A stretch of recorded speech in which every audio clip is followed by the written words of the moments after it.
He won the IFMA Gold Medal for Scholarship Excellence and later the British Tuning Scholarship. Yeah, that's something which I want to get right. For young manager.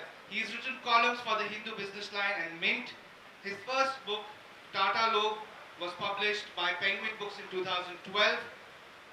Mr. Bhat can be reached on his email ID, which is bhatharish@hotmail.com. And I'll hand over the mic to you, sir, for taking the session forward. Thank you very much, and thank you for the warm welcome. I just want to ask all of you in the audience, how many of you are curious people? And what about my young friends in the back? They are wonderful. So my talk for the next 20 minutes is going to be on the subject of curiosity. I'm just going to show you a few pictures as I speak. So a couple of months ago I wrote this book called The Curious Marketer. And I wrote this book because I am a very curious person myself. And I've also done marketing all my life. You know, it's important to be curious, but it's important, you know, your curiosity should go up to a certain stage and not further. So the curious marketer is actually a combination of my being curious and my being a marketer. Let me take on the next picture for you. What is curiosity? How will any of you define curiosity? Can any of you give me your understanding of what it means to be curious? What is curiosity? Would anyone like to take a stab at it? Yes, sir. Sorry? To know the things that you don't know clearly. Any other answers? What is curiosity? Yes, ma'am. Can you... Curiosity is an intense urge to know about something. Curiosity is an intense urge to know about something. There's a young person there, a schoolboy. What is curiosity? For me, curiosity is a hunger to know something that you don't know. It is a hunger in anyone to know how does it happen? What is the phenomenon behind it? It is a hunger in anyone. So please give him a big hand. I think as a young boy, he's kind of articulated his curiosity very well. So curiosity is actually, you know, the hunger to know more, but curiosity also comes when you know that you don't know anything. So there are three states you can be in. Either you don't know anything and you don't want to know, then you're not curious, am I right? Or you know something and you think you know everything. Like many of us who are experts, we think we know everything. Then you're not curious also. But when you know a little bit and you want to know much more, then curiosity happens.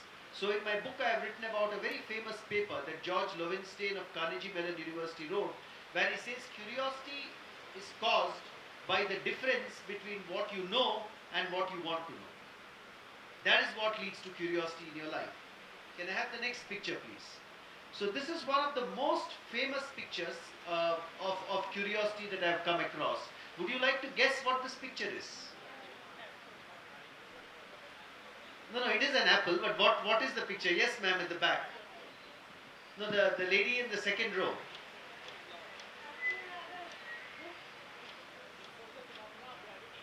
That's absolutely right. Apple in the book, Phenomena of Gravity. So this is the apple falling down on Isaac Newton, but seen from the perspective of the apple. And if Isaac Newton had not been curious, he would never have asked the question, why is this apple falling down? And if he had never asked that question, we would never have the law of gravity with us. So it's a very good example of curiosity leading to a new discovery. Am I right? But let me now quickly take a fourth picture. Here is a very famous person from the world of marketing. And since my book is about marketing, I should speak about some famous marketers. All of you will recognize him, right? Do you recognize him? He's Steve Jobs. He's the founder of Apple. So Steve Jobs, there's a beautiful story of Steve Jobs that I've quoted in my book. He says, when I was a student, and do all of you know Steve Jobs was a dropout from college? So Steve Jobs says, when I was a dropout from college and wandering around the college campus, once I just found a class on calligraphy. You know what calligraphy is? The art of, very beautiful handwriting. And he says, I wandered into the class, I sat for a few sessions and I learned calligraphy.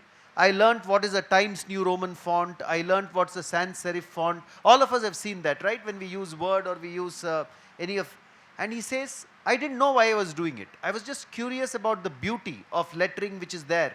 And I didn't even know whether it's going to be of any use to me in my life. But he says, 10, 15, I just kept it with me. 10, 15 years later, when I was designing the Apple Macintosh computer, all these lessons that I had learnt in the calligraphy class came back to me. That's what he said, madam. And he said the beauty of that is what I used to design the typefaces for the Apple computer. The way you interface with the Apple computer, all the visual symbols. And he said that is the beauty that I also used to design the iPod, the iPad, the iPhone. You can see how sleek and beautiful those products are. But he says, I owe it to my curiosity about calligraphy. And he says, don't worry if your curiosity cannot be used immediately. Somewhere the dots will connect in your life. If you're curious, learn what you don't know. And somewhere the dots will connect in your life, you will find a place to use it. And Steve Jobs gave this example in the very famous convocation address that he made at the Stanford University many, many years ago. You have read that? Okay.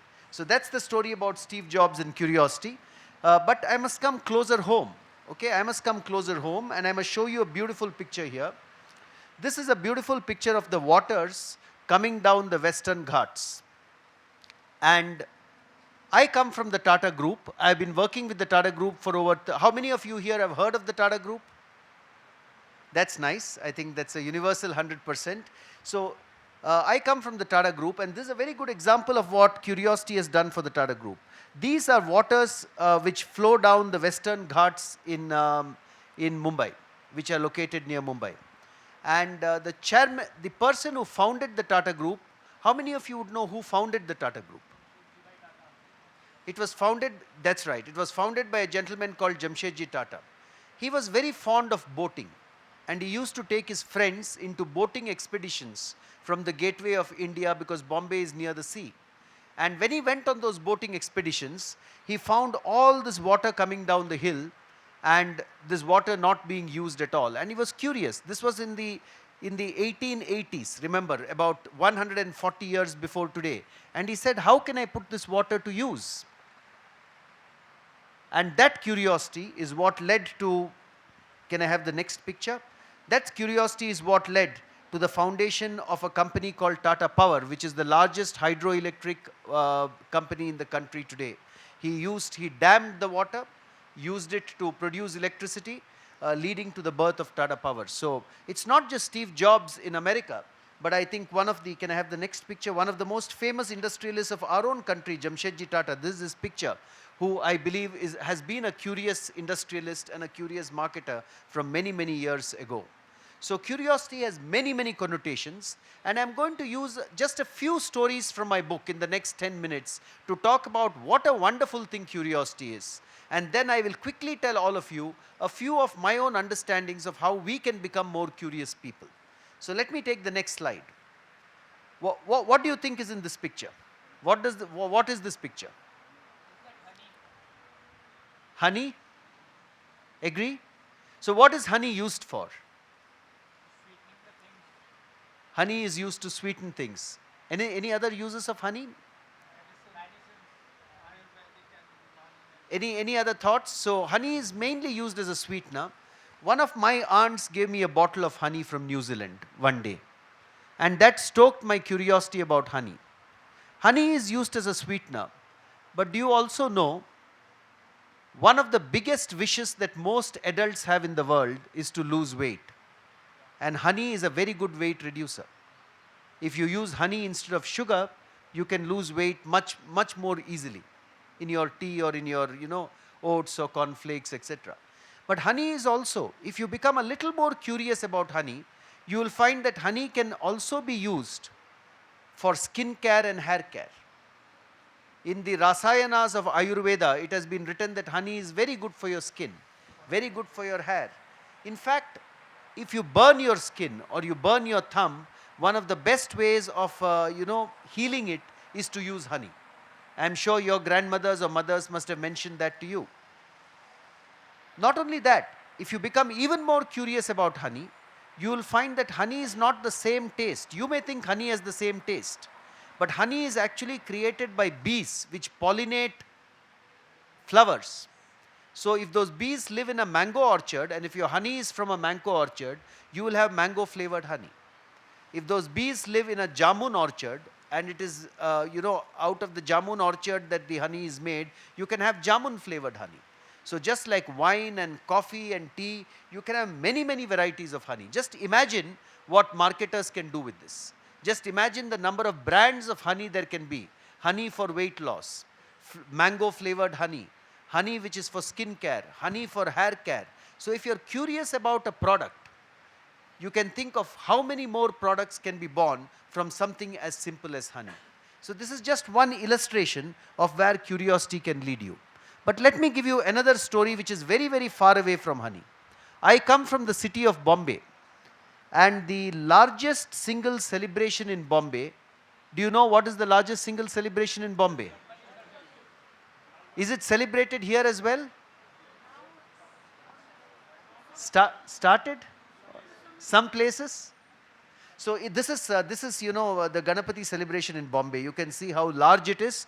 There are hundreds of Ganapati pandals across Bombay city.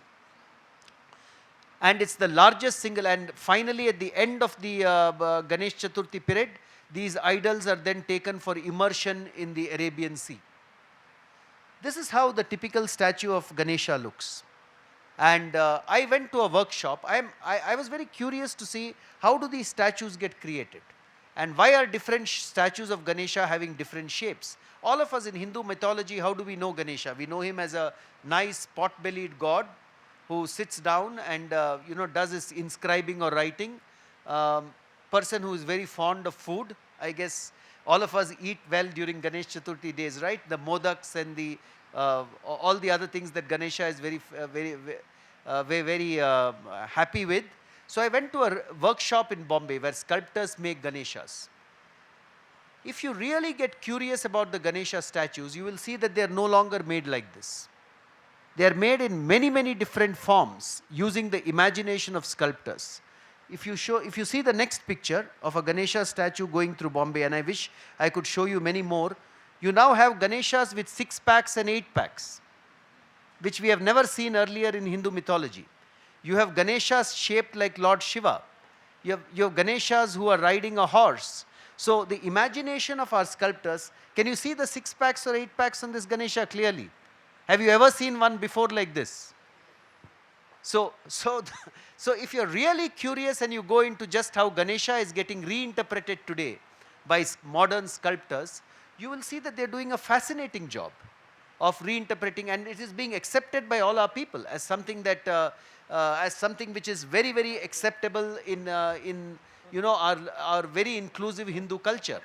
And if Ganeshas can be made in so many different formats, why can't marketers think of things they are doing in different shapes and sizes?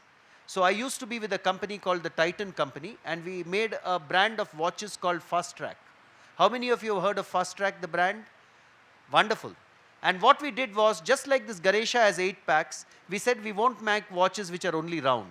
So Fast Track watches are square, Fast Track watches are rectangular, Fast Track watches come in shapes like guns, shapes like which you can wear on your neck, wear on your belts. Fast Track watches come in very, very bold, different shapes. So just like Ganeshas can be made in different shapes, various products or various brands can also be made in very different shapes in whatever area. So curiosity can have many, many interesting implications for our marketers of our age. I'll take another example for you, which is an interesting example of curiosity. What is this? It's a musical note. So a few months ago, not few months, maybe about a year ago, I found music in a very unexpected place. Normally you find music if you come to a club like this, or go to a dance floor, or go to a concert. One of my teeth had a big hole in it. And what do you do when your tooth has a big hole in it? You go to a dentist. How many of us in this room like going to a dentist? Brave man. So he should. He's a brave man who likes going to a dentist. How many of us in this room are scared of going to a dentist? See, so I am also scared, and none of us, going to a dentist and he will then use that, the long, what is it called, drill, the dentist drill, and he'll put it into your tooth and do a root canal treatment. Am I right, ma'am? And it's one of the most painful things in your life. You never want to go through that again. So I went to a dentist in Bombay. He started doing just before he did the root canal treatment on me, he put on some music. And somehow that music sent me to sleep when he was doing the root canal treatment. As soon as the root canal treatment got over, and actually the pain came down. Of course, he used some anesthetic and all that, but even then it is painful. But it actually drifted me into sleep. And I asked him, what is this music that you have played? And he said, this is nothing but Tibetan chants, which have been played in the background. They are meant to relax your mind and send you to sleep. So I got very curious about it and said, if a dentist can use music in such a wonderful manner for his patients, he knows that Tibetan chants send patients to sleep, and therefore he uses music for patients who come for their tooth to be drilled. Why can't marketers do that? Why can't our retail store, our retail stores play all kinds of music today.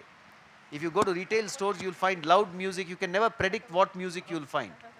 So I have heard, for instance, when I became curious about this and started studying this, I found that in restaurants, if you play classical music, people order more wine. If you play jazz, people order more beer. If you, in a retail store where you're selling Indian clothes, if you play Indian classical music, people are more inclined to spend more time and browse through the clothes. So there are many implications for marketers and retailers about music, but the inspiration doesn't need to come from a marketer. The inspiration can come from a dentist. Very, very quickly, no, we can skip this and go to the next one. Another very curious thing that I found was that a lot of people like owning pieces of history. I don't know how many of you have ever seen this bike or recognized this bike, but this is a bike which one of our competitors, Bajaj, made recently. Every bike here, it's called the Bajaj V150. Every bike has a small piece of metal from India's flagship aircraft carrier, INS Vikrant. You remember the INS Vikrant, which helped win the 1971 war for India. So they bought the scrap from that ship and they've used a piece of it in every bike. What does it do? Every person who is riding this bike virtually feels like, he's on an aircraft carrier, or virtually feels victorious, like that aircraft carrier helped India to become. So this is a very good example of being curious about history. And people can use a lot of curiosity in different ways. For instance, in the Tata group, we have the Taj group of hotels, which uses palaces in Rajasthan, rebrands them as hotels so that people feel as though they're living in a piece of history. So history can also be used by marketers in many different ways. So ladies and gentlemen, I wanted to use these few stories to tell you that curiosity can help marketers, but it can also help all of us to know more things, discover more interesting things that can help us come up with new ideas. New ideas for products, new ideas for services, new ideas to do many, many more new things in our life. And I want to therefore end my last 5 minutes by saying, how do you become more curious?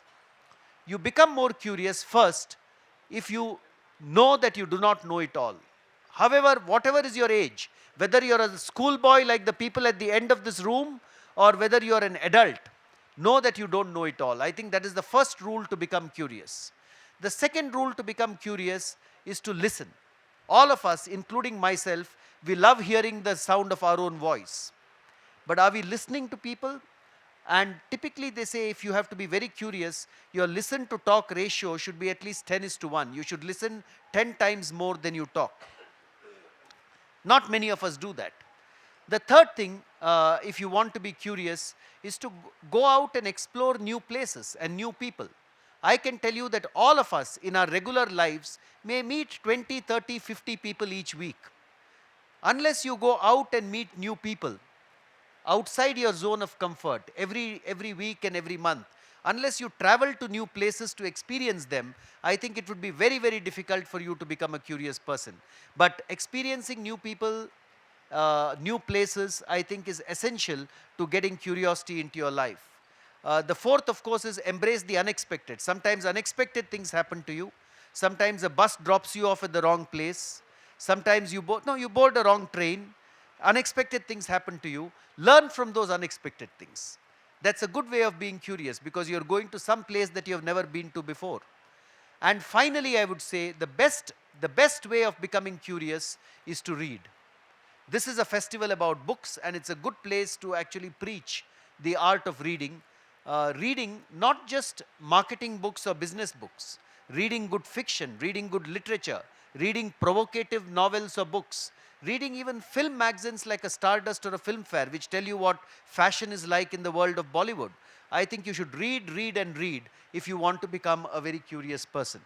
So those are some of the messages I want to give you. When I wrote this book, if I can have this picture with the book again on it at the back. When I wrote this book, one person who is my daughter who is in college said she would write the epilogue to this book. So actually the epilogue to the book is written by my 22-year-old daughter.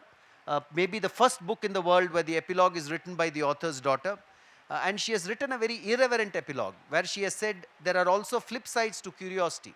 She says, because I am a curious person, every time I sit on the dinner table at home or I sit on the breakfast table at home, I am always talking to her and my wife about things I have seen and whether they are right or not. And the conversation goes completely into that. Or when I take her into a retail store, she says, Daddy, you spend so much time just going up and down the shelves and talking to consumers, leaving me to one side. So she says there are also flip sides to being curious, but she goes on to admit that being curious is one of the most beautiful things in life. So I want you to take just one message from the 20 minutes that I have spoken about. Be curious in your lives. Know that you do not know it all. As you read your books, as you come to LitFest like this, as you visit new places, eat new foods, experience new things, meet new people, be very, very curious about the things that you see and hear. Because like Steve Jobs and like Jamshedji Tata, your curiosity can lead you to great places in your life. Thank you very much. Thank you. Thank you so much, sir, for this extremely curious session. And I'm sure it's made all of us curious. We'd like to please invite Mr. Rishi Suri to come and give the memento to Dr. Bhat. Ladies and gentlemen,